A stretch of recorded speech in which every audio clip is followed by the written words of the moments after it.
Recently, the Rothschilds and Rockefellers created a single international trust. Analysts were perplexed, because most of the 20th century passed under the sign of the struggle between these two clans. There is an official version where two families allegedly decided to unite in order to survive a moment of instability and the international financial crisis. But what really happened? The new-baked union had many oddities. For example, the fact that the mega-rich clans pooled only $40 billion, such a small amount of money might seem interesting to small fish like Bill Gates or Uranus Buffett. But not the biggest sharks of the financial market. To date, the joint budget of the Rothschilds, according to some analysts, exceeds $4 trillion. The Rockefeller clan's fortune is slightly less at just $1 trillion. It turns out that the unification of capital in the world after the crisis is only the tip of the iceberg in the struggle of some secret elites with others. But if the Rothschild-Rockefeller alliance is preparing to compete with someone, it means that they are not the world's first largest global financial systems. So who are they so afraid of and who are they uniting against? This is exactly what we will talk about today. The founder of the dynasty, Meyer Rothschild, was born in Germany back in 1744, and his American colleague John Rockefeller the Elder was almost 100 years later. So, if these are relatively young families in historical perspective, then who was running the financial system of the world when Rothschild and the Rockefellers walked under the table? A likely candidate for the role of the shadow hegemon is the family that founded the Standard Chartered Bank back in 1613. Real power, secret power.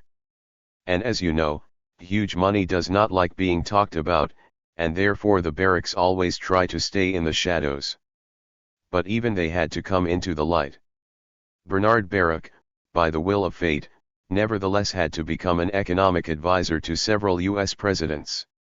The world is 1881, the Baruch family moves to New York, and young Bernard goes to study at City College, after graduating from which he begins working as a broker on the New York Stock Exchange. And in 1903 he organized his own brokerage company.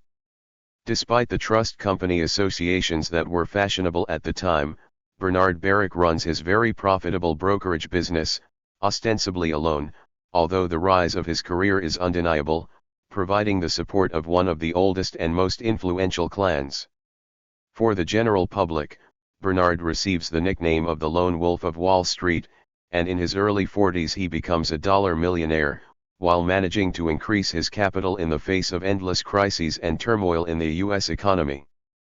But the fun begins in 1912, when Baruch plays the political card by financing Woodrow Wilson's election campaign.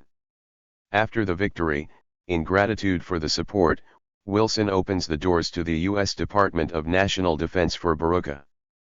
The First World War, completely organized by the shadow elites, begins, and Baruch becomes the head of the U.S. Military-Industrial Committee. By in every possible way stimulating the build-up of armaments, which allows us to overcome a series of crises in the United States economy for some time. It was Baruch, already an advisor to the president, who persuaded Wilson to support the idea of creating the Federal Reserve System, and since 1913, the U.S. government has transferred the authority to produce dollar bills to the commercial structure of the Federal Reserve System.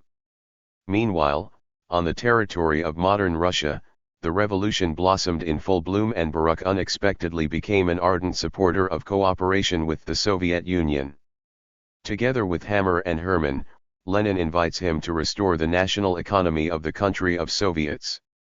The first factories built by Americans in Russia in the 20s and 30s of the last century were machine-building production facilities in Volgograd, Kharkov, and Chelyabinsk. Of course, these factories had a dual purpose.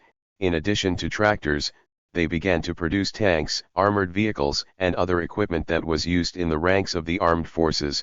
Cars that were needed in the army were produced on two main production lines: Gorky Plant and the Lakakev Plant, which was built with subsidies from Henry Ford in the 30s. The Americans also financed the construction of two huge steel plants in Magnitogorsk and Kuznetsk. At that time, the situation in the world was developing very dynamically, and thanks to instinct or insider information, Baruka, with friendly American and British bank owners, carried out a cunning and interesting maneuver in the late 20s. He is lobbying for a reorientation of the American economy to serve the military-industrial complex, including initiating its artificial collapse and plunging into a sluggish and protracted crisis. He shows his achievements to the very promising British politician Winston Churchill, whom he invites to America under the pretext of giving lectures. On October 24, 1929, the day the New York Stock Exchange crashed, Baruka and Churchill visited Wall Street. While the crowd is raging and indignant in front of the New York Exchange building, he tells Churchill that long before that he had stopped playing in the stock market, sold all his shares and bought U.S. government bonds instead, saving his capital from depreciation. Churchill was impressed, and from then on their interaction with Baruch acquired not only a personal character, but also the features of a strategic partnership. Baruka and Churchill actively participated in the strengthening and then in the clash between Germany and the USSR. In the same 1933, the United States fully established diplomatic relations with the USSR, and Bernard Baruch, with well-known Western mastodons of the political arena, met Soviet plenipotentiaries Maxim Litvinov and Yevgeny Rozengolds in America to discuss a joint line of behavior and further interactions. It is worth remembering that after the revolution, Litvinov was the Bolshevik envoy in London, and in December 1917, he wrote a rather strange letter to the British diplomat and intelligence agent Locourt about Trotsky, in which he said that he considered his stay in Russia useful from the point of view of their interest. In 1939, the direct betrayal of the then People's Commissar for Foreign Affairs Litvinov was revealed, which in those days was done by authoritative and competent authorities with traitors to the homeland, sometimes punished very severely and suddenly. And what could the all-powerful Stalin do, who, according to the recollections of his contemporaries, spoke at a government meeting about betrayal with difficulty maintaining calm? In general, nothing big happened. Litvinov was asked to write a statement of his own free will and be placed under house arrest at a comfortable dacha residence. That's all. And the traitor lived until 1951, then died safely at the venerable age of 75 years. It turns out that even Stalin could not dictate his terms to these people. So, it's 1934. Together with U.S. Treasury Secretary Henry Morgenthau, he made a fantastic deal by exchanging China's gold reserves for a bundle of paper in the form of a bond. Having fallen into a series of failures, Chiang Kai-shek, suffering one defeat after another, agreed to this exchange. As a result, American bankers received about 100 tons of gold bullion and countless amounts of silver, jewelry, and antiques, and Chiang Kai-shek received 250 sheets of paper and a quiet old age on the island of Taiwan. In the early 40s, Baruch had already become a billionaire, but the peak of his enrichment from dirty political games came during the Second World War and the post-war nuclear arms race. The Japanese attack on the American naval base at Pearl Harbor on December 7, 1941 may have been a surprise to some, but not to Baruch and the U.S. banking elite.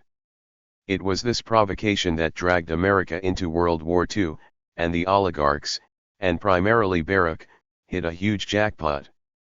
During World War II, Baruch continued to advise the government and had a major influence on the distribution of government military contracts.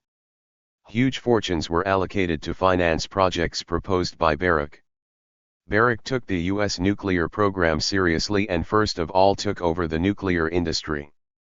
Baruch desires to rule the world, the moon, and possibly Jupiter. But we'll see about that later, President Truman wrote in his diary. This phrase shows well who really made the fateful decisions, and the president could only envy, but could not openly oppose. Surprisingly, the arbiter of destinies did not hide from people. He was quite easy to communicate with and talked with vacationers in the park. He found out what their moods and wishes were, and no guards were visible near him. Death overtook Baruch in 1965. He was buried in an ordinary cemetery on the outskirts of New York, no fences, no pompous monuments on his grave, only a modest small slab on the lawn. The surprising thing is that today there is no information at all about the heirs of the trillion-dollar fortune of Bernard Baruch and his grandchildren and great-grandchildren. Someone almighty deleted all the information by hand. There are a huge number of hidden processes in the world, and sometimes it is very difficult for us in the wilds of history to figure out who is doing what, but gradually everything secret becomes clear.